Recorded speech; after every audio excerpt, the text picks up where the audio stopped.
Sa City Hall, lalo pang lumala ang kaguluhan. Ang sigawan ng tao ay umalingaw-ngaw, ang mga balay nag-ugong, at ang katotohanan ay nagsimulang lumabas sa gitna ng dugo at takot. Nanginginig si Jackie, hawak ang folder na puno ng ebidensya. Ang kanyang tinig ay basag ngunit matatag. Tama na, hindi ko na kayang itago. Isa sa atin ang naghalo ng chemical sa relief goods. At hindi lang mga tauhan, pati si Mayor Ellen Peck. Nagulat ang lahat. Ang mga papel ay nagkalat sa sahig, mga listahan ng transaksyon, pangalan ng mga bumibili ng boto, pekeng resibo ng sertipikasyon. Ang mga mata ng tao ay nagliliyab sa galit. Jackie, tumigil ka. Sigaw ni Miguelito, nanginginig ang boses, puno ng takot at galit. Ngunit sumigaw si Jackie, halos mabasag ang kanyang tinig. Wala nang kasinungalingan, hindi ko nabahagi ang impyernong operasyon na ito. Sina Marsing at Nita ay inosente. Lahat ng kasalanan ay sa iyo. Sa sandaling iyon, tumigil ang lahat ng galaw. Ang mga tao'y nakatingin kay Jackie, kay Miguelito, at sa mga papel na nagbubunyag ng katiwalian. Si Tanggol, nakatayo sa gitna ng kaguluhan, ay napatingin sa isang figura sa gilid. Isang nakamaskarang babae, nakaitim, may hawak na maliit na recorder. Dahan-dahan niyang inalis ang maskara. Napasinghap ang lahat. "Garcia!" sigaw ni Tanggol. Ngumiti si Garcia, ngunit iyon ay ngiti bago ang bagyo. "Hindi lang ako biktima ng harassment. Nag-imbestiga rin ako." Itinaas niya ang recorder. "Kagabi, naitala ko ang lahat ng sinabi ni Mayor Miguelito. Ang pera, ang cover-up, lahat ng ito." Nanginginig si Miguelito, napaatras. "Demonyo!" bulong niya. Ngunit bago pa siya makakilos, muling umalingaw-ngaw ang putok ng baril, hindi mula sa kanyang mga tauhan, kundi mula sa isang sniper na nakapwesto sa mezzanine. Nagtilian ang mga tao, nagsitakbo, habang ang City Hall ay tuluyang nilamon ng kaguluhan. Sa gitna ng usok, dugo, at sigawan, ang katotohanan ay hindi na mapipigilan. Ang digmaan para sa hustisya ay nagsimula na. Sa City Hall, naghari ang kaguluhan. Si Mayor Miguelito, sa ilalim ng pagkukunwari ng pag-aalok ng masahe kay Garcia, ay tinangkang sa pilitang hawakan siya. Mariing tumutol si Garcia, sinabing, "Kahit ikaw ay mayor, maaari akong magsampa ng kaso ng sexual harassment laban sa iyo." Nang tangkain ng mayor na halikan at yakapin siya, lumaban si Garcia at sinipa siya palayo. Samantala, sinabi ni Nita kay Jackie na sinadya nilang ibaba ang kalidad ng relief goods upang mas kumita. Sagot ni Jackie, "Huwag mo akong sisihin." Ngunit mariing tugon ni Nita, "Ibubunyag namin ang lahat, pati pagbili mo ng boto." Galit na galit si Jackie. Hinila ang buhok ni Nita at itinulak siya pabagsak. Sa ibang dako, nakita ni Tanggol sina Marsing at Nita na binubugbog ng tao. Agad niya silang ipinagtanggol. Mula sa malayo, nakamasid si Katotong Abet. Sinusundan sila gamit ang cellphone para bang nasa isang lihim na misyon. Mahina niyang bulong, "Tanggol, kailangan mong malaman. Hindi mo alam kung sino ang tunay na kaaway." Biglang umalingaw-ngaw ang sigaw ng isang ina sa City Hall. Hawak ang larawan ng kanyang namatay na anak, sumugod siya kay Nita. "Pinatay ninyo ang anak ko." Nanginginig si Nita, sinabing, "Hindi, nagsasabi lang kami ng totoo." Ngunit bago pa siya matapos, isang lalaki ang umatake gamit ang kahoy na pamalo. "Tapusin sila!" utos ni Jackie. Sumugod si Tanggol, hinarang ang pamalo at ipinagtanggol ang mag-asawa. Malakas niyang sigaw, "Walang ebidensya, walang tatamaan dito." Nanginginig ang kanyang kamao sa galit. Bago sila makaalis, umalingaw-ngaw ang sirena. Huminto ang sasakyan ng mayor. Pumaba si Mayor Miguelito, may benda sa pisngi mula sa sipa ni Garcia, nagliliyab ang mga mata na parang bulkan. Sigaw niya, "Ibigay ninyo sila sa akin, mga taksil." Ibinunyag nila ang listahan ng pagbili ng boto. Malamig na sagot ni Tanggol, Mayor, wala kang karapatang dakpin ang mga inosente. Sigaw ng mayor. Karapatan ko ito at sininyasan ang kanyang mga armadong tauhan. Agad na sumabog ang putukan. Nagtilian at nagsitakbo ang mga tao. Tinakpan ni Marsing si Nita, itinulak siya sa lupa sa desperadong pagtatangkang iligtas siya. Nilamon ng dugong kaguluhan ng City Hall, lalo pang nakakatakot ang laban para sa katotohanan. Agad na tumakbo si Tanggol upang protektahan ang mga sibilyan. Sigaw ni Abet, "Tumakbo kayo!" Ngunit hindi para tumakas. Sumugod siya sa isa sa mga armadong lalaki, agaw ang baril at itinapon. Agad na sumiklab ang isang malapelikulang bakbakan sa loob ng City Hall, puno ng sigawan at kaguluhan. Biglang lumitaw si Jackie, duguan ang mga kamay, hawak ang isang folder. "Itigil lang lahat," sigaw niya, nanginginig ang tinig. "Mayor, hindi ko na kaya. Lalabas na ang katotohanan. Isa sa atin ang naghalo ng chemical sa relief goods." Nang hina ang kanyang tinig, mabigat ang paghinga. At hindi lang mga tauhan, pati si Mayor Ellen Peck. Magkita tayo sa susunod na video. Mag-subscribe kayo lahat, i-like ang video, at manatiling nakaantabay. Nag-ugong ang tao. Nalaglag ang folder, nagkalat ang mga papel, mga listahan ng transaksyon, pangalan ng mga bumibili ng boto, pekeng resibo ng sertipikasyon. "Jackie, tumigil ka!" sigaw ni Miguelito. Ngunit sumigaw si Jackie. "Tama na, hindi na ako bahagi ng impyernong operasyon na ito. Sina Marsing at Nita ay inosente. Lahat ng kasalanan ay sa iyo." Sa gitna ng matinding tensyon, biglang bumukas ang pinto ng bulwagan. 2 armadong guwardiya ng Guerrero ang pumasok. Matitigas ang kanilang mga mukha, malamig ang mga mata. Napalingon ang lahat at agad na bumagsak ang katahimikan. Biglang lumamig ang hangin. Mahigpit na kumapit si Nita sa braso ni Marsing sa takot.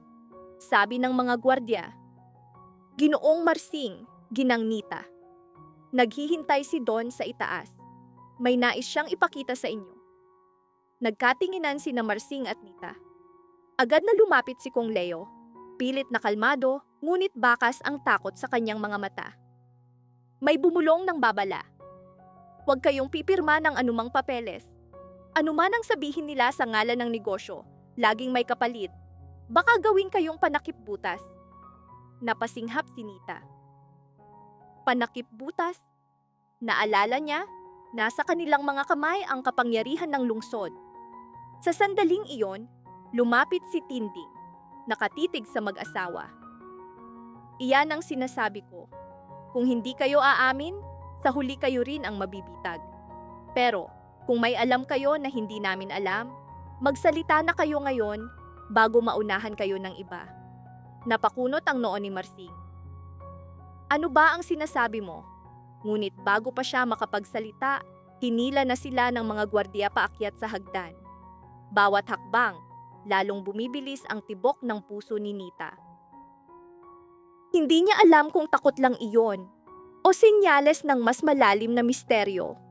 Sa ikalawang palapag, pumasok sila sa isang malawak na opisina. Nakapaligid ang dilim, tanging isang spotlight sa gitna. Sa ilalim ng liwanag nakaupo si Don Armando Guerrero, ang pinuno ng lahat. Ngunit ang mga mata ni Nita ay nakatutok sa lalaking nakatayo sa kanyang tabi. Nakaitim, may hawak na folder, may misteryosong ngiti na para bang may alam siyang hindi nila batid. "Magandang araw, mag-asawa." Malamig ngunit mabigat ang tinig ni Don Armando. "Ilang araw na, mainit na pinag-uusapan ang inyong mga pangalan sa lungsod." Bagaman nanginginig, nag-ipon ng tapang si Marsing upang magsalita.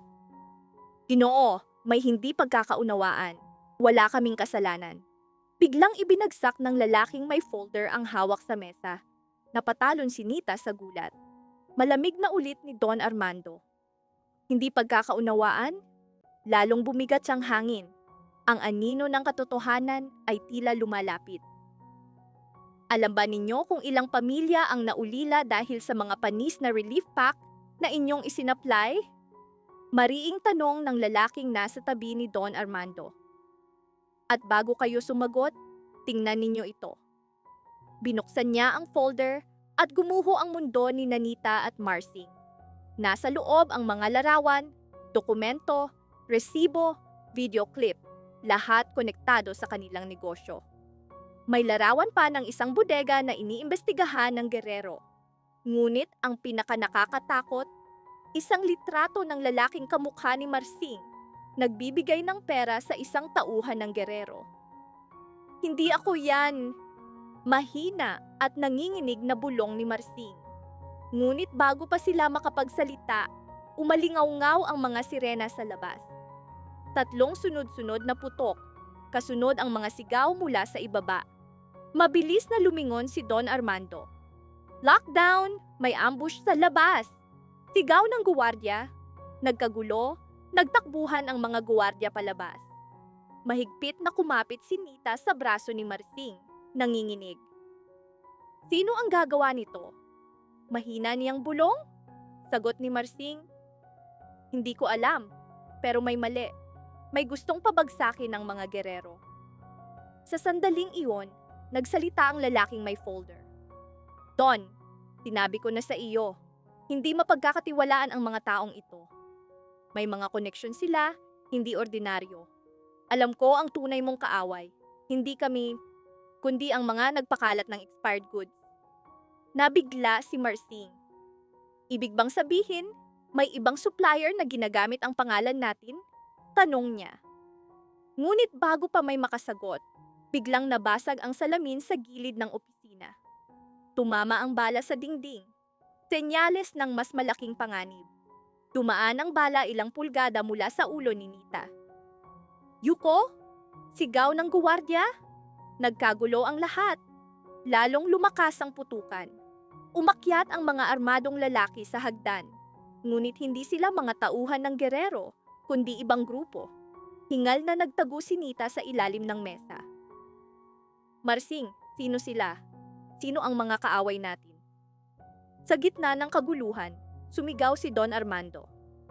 Sila ang grupong matagal ng kaaway ng Guerrero. Maaaring hawak nila ang tunay na ebidensya. Baka sila ang totoong salarin na nagpakalat ng panis na relief packs. Dagdag pa ng lalaking may folder. At sila ang umaatake ngayon. Ngunit ang pinakamabigat na dagok ay nang sabihin ni Don Armando. Marsing, kung hindi ka kikilos ngayon, kayo na ang susunod na biktima. Nakatitig si Nita sa kanyang asawa. Nagulat. Marsing, may itinatago ka ba sa akin? Sandaling tumigil ang putukan, para bang binigyan sila ng pagkakataong huminga. Nanginginig ang mga kamay ni Marsing, nakatitig kay Nita. Dahan-dahan, lumabas ang matagal nang nakatagong katotohanan. Nita, 3 buwan na ang nakalipas, may lalaking lumapit sa akin. Tinakot niya ako. Sinabi niya, kung ayaw kong masira ang negosyo natin, kailangan kong pumirma sa ilang papeles. Nakasaad doon na tayo raw ang distributor, kahit hindi naman tayo kailanman pumunta sa bodega na iyon. Napasinghap si Nita, tinakpan ang bibig. Bakit hindi mo sinabi sa akin? Nanginginig ang tinig ni Marsing. Dahil akala ko, kaya kong harapin mag-isa. Hindi ko alam na mas malaking sindikato pala ang gumagamit ng pangalan natin. Biglang sumabog ang isa pang granada sa pasilyo. Yumanig ang buong gusali. Usok, sigawan, kaguluhan, at anino ng kamatayan ang kumalat sa paligid.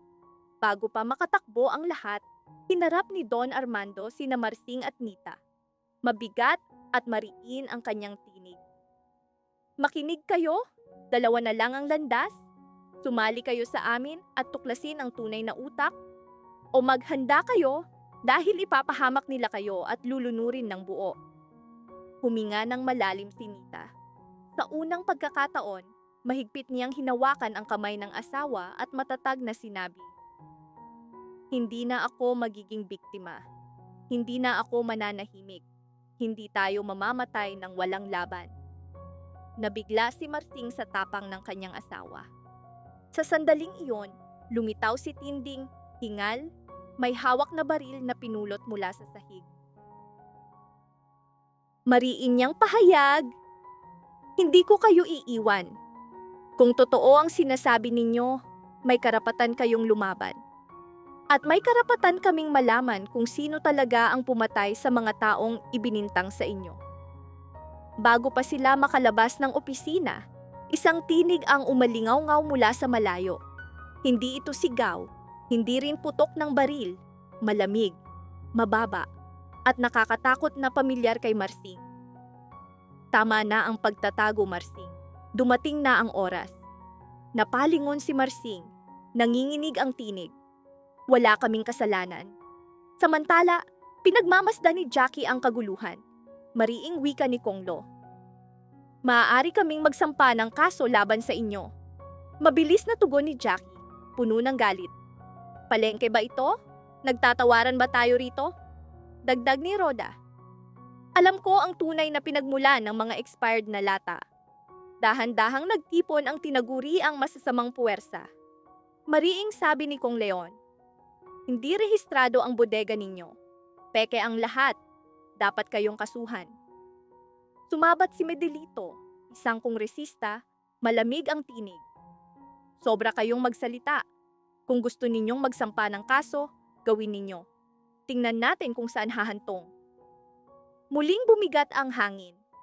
Bawat salita ay tila hudyat ng paparating na banggaan. Malaki na ang problema, ngunit lalo pa may itong pinatindi ni Tinding. Mariin niyang pahayag, "Kayo ang gumagawa ng gulo at alam ninyo kung saan ito nagsimula." Mabilis na balik ni Jackie. "Wala kang respeto.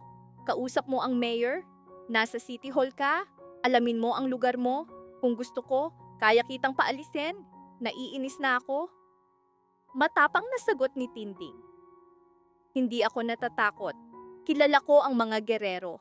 Darating ang araw ninyo. Magbabayad kayo sa lahat." Sumabog sa galit si Miguelito. Sigaw niya, "Mga supplier na gaya ninyo ay hindi dapat kinuha. Tingnan ninyo ang nangyari. Ako ngayon ang sinisisi. Ako ang mayor, winawasak ang reputasyon ko. Kayo ang tunay na problema. Mga parasito kayo." Masakit ang tinig ni Nita. "Napakasakit ng mga salita mo." Malamig na tugon ni Miguelito. "Alam ba ninyo kung ano ang sakit? Kapag namatay kayo at wala na kayong maramdaman." Nanginginig ang tinig ni Marsing. "Mayor, pakiusap, huwag ninyo kaming bantaan." Mabilis na dagdag ni Jackie.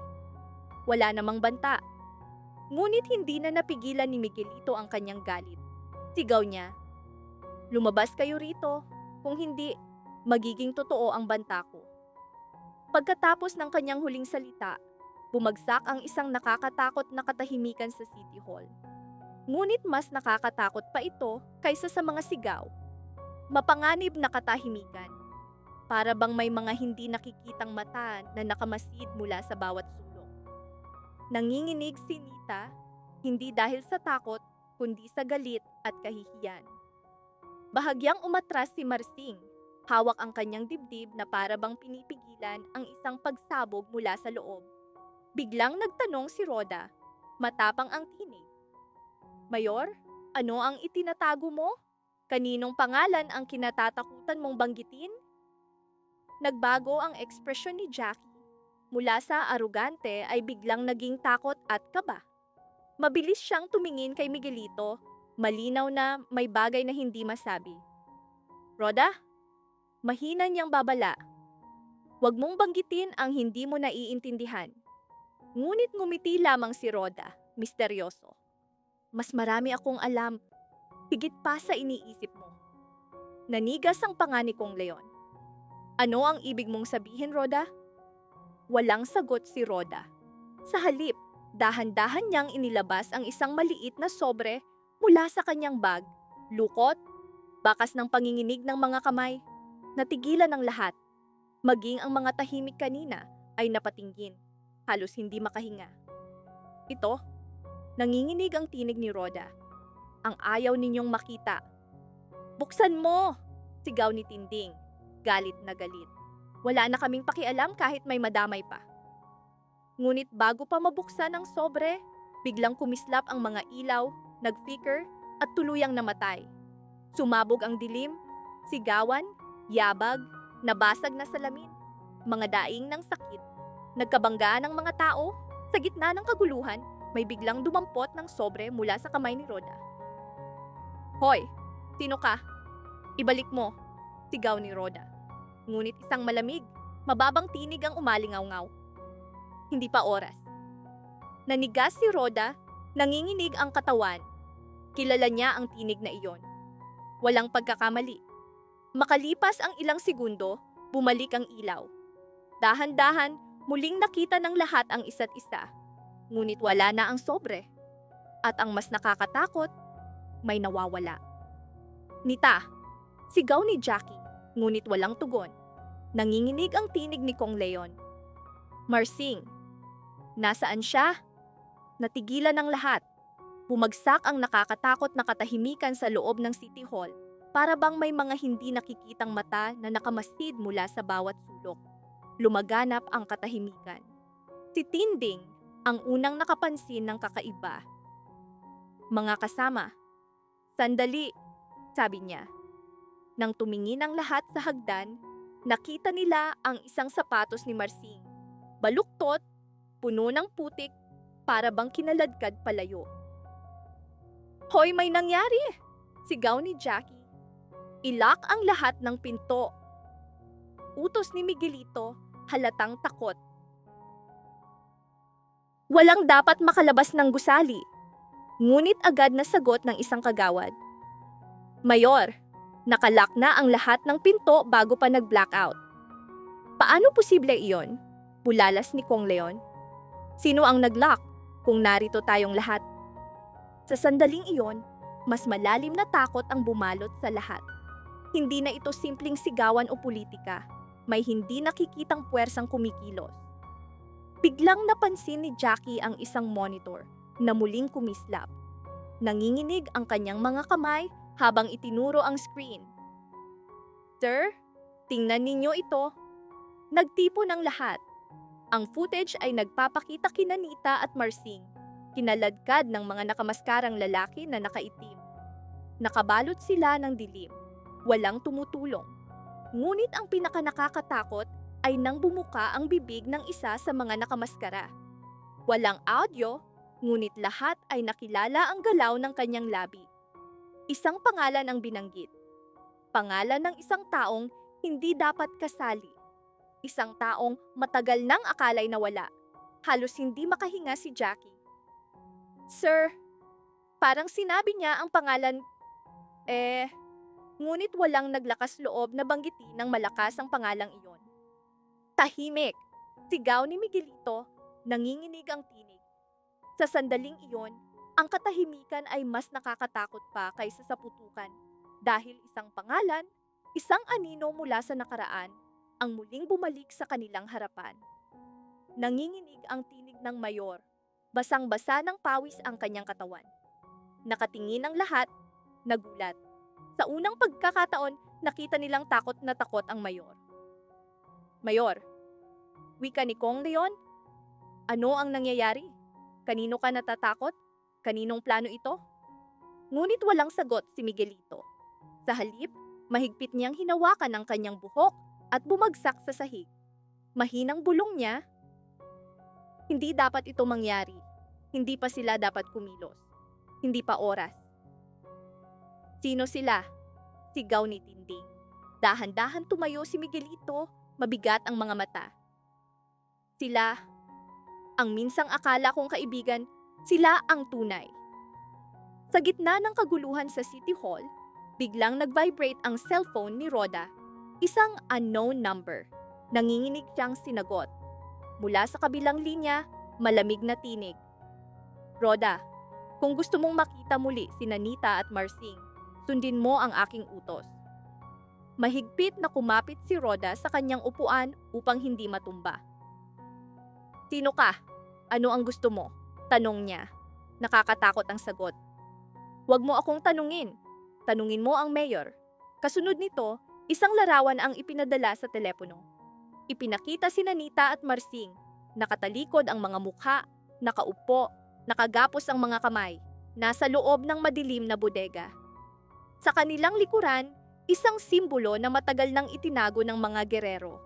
Isang anino mula sa nakaraan, akala'y matagal nang patay. Ang simbolo ay pag-aari ng isang nakakatakot na grupo na minsang nagdala ng lungsod sa bingit ng pagkawasak. Sa ilalim ng larawan, nakasulat, "Sa wakas, nagkita tayong muli." Umihip ng malakas si Jackie, halos mawala ng hininga. Hindi ito maaaring totoo. Patay na silang lahat. Ngunit umiling si Rhoda, nanginginig ang tuhod. Hindi sila patay, Jackie. Bumalik sila, at ngayon mas malaki ang kapangyarihan nila. Anong mas malaking kapangyarihan? Tanong ni Tinding. Diretso ang tingin ni Rhoda kay Miguelito, walang takot, naglalagablab ang mga mata sa galit. Mayor, ilantad mo na ang dakilang lihim mo ngayon. Tumigil ang buong bulwagan. Mabigat ang tinig ni Kong Leon, mababa ngunit nag-aapoy. Miguelito, ano ang ginawa mo? Hindi man lang kumurap si Miguelito. Sa unang pagkakataon, ibinunyag niya ang katotohanang matagal niyang itinago. Mga dilatang goods, pekeng dokumento, mga bodega, lahat ay panakip mata upang takpan ang tunay na problema. Hindi iyon ang totoong issue. Bumalik sila. Dahil ako, ngunit bago pa niya matapos, boom! Isang napakalakas na pagsabog ang yumanig sa buong City Hall. May sumabog sa basement. Nagtilian ang mga tao, nagsitakbo, nagkagulo sa mga pinto. Humagsak sa sahig sina Jackie at Kong Leon, napaluhod si Tinding, napasigaw si Rhoda sa takot. Nabasag ang kisame, kumalat ang makapal na usok. Mula sa hagdanan, umakyat ang makapal na usok. At sa loob ng usok, dahan-dahang lumitaw ang mga anino. 3 figura, lahat nakaitim, mabibigat na armas nakasabit sa kanilang balikat, kumikislap sa liwanag ng apoy. Ang kanilang pagdating ay nagdala ng anino ng kamatayan. Bawat hakbang, lalong bumigat ang hangin sa bulwagan, at ang takot at hindi maipaliwanag na pangamba ay bumalot sa puso ng lahat.